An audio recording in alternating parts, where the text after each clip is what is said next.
So when I was younger, people used to tell me I looked like my dad. It wasn't until after I grew tits I started looking like my mom.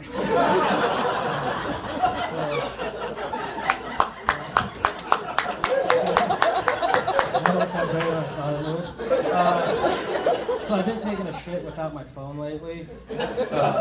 Just trying to get some more insight to my life. Like, do I like where it's going? Do I like the path it's on? The answer is no, like alarmingly fast. So I'm still sitting there. I like to sit. It's my preferred method. So I was sitting there, I'm still sitting, and I'm thinking like, man, I wish I had my phone. Like, that was kind of a stupid move.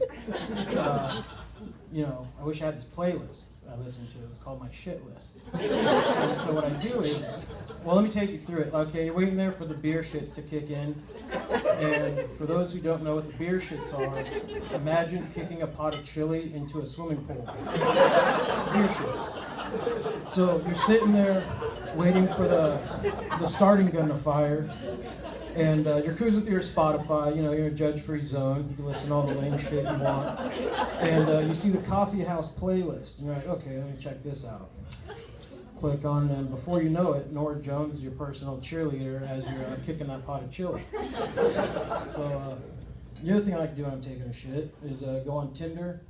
I like them all. The fat ones, the ugly ones, the fat and ugly ones. And but I don't read the profile. It's kind of a waste of time now. They all have the same thing going.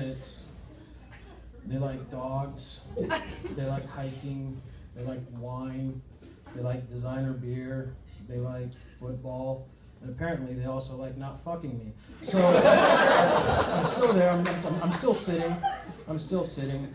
And I was reminiscing about the time I actually used to go to a bar up the street from my house. And I was in a house, BB Road's a fucking studio apartment. So I go up, and I used to pick out these women, like, it's not like a fucking serial killer there. Anyway, so I go in, and I pick them out a certain way. They have to be old enough to be past their reproductive years, but young enough not to have Werther's Original on them. So I set my sights on the cougar with a thorn in her paw. Walk the road, I take her back.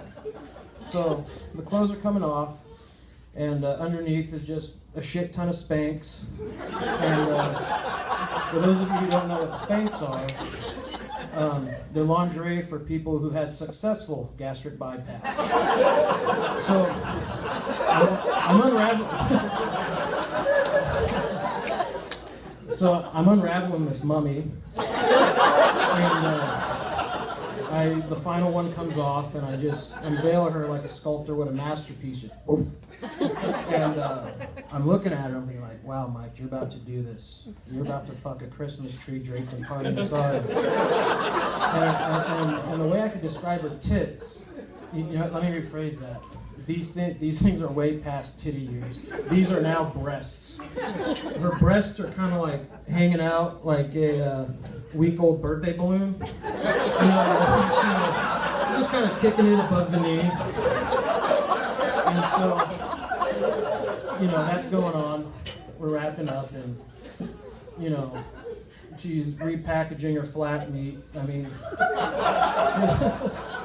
just, whatever. And then she's repackaging her flat meat, tighter than a fucking train ride to Auschwitz. And I noticed she moves her fupa, where her fupa used to be. So it's a bunch of deflated fupa meat. It kind of looks like, Indiana Jones' satchel. She moves this big piece of meat up in it. And I catch like a glimpse. I'm like, what the fuck is that? And I look, I'm like, oh yeah. And I just see just a handful of just silver cotton candy right there. And I was kind of like, how appropriate. Every Christmas tree deserves a little tinsel, right? That's all.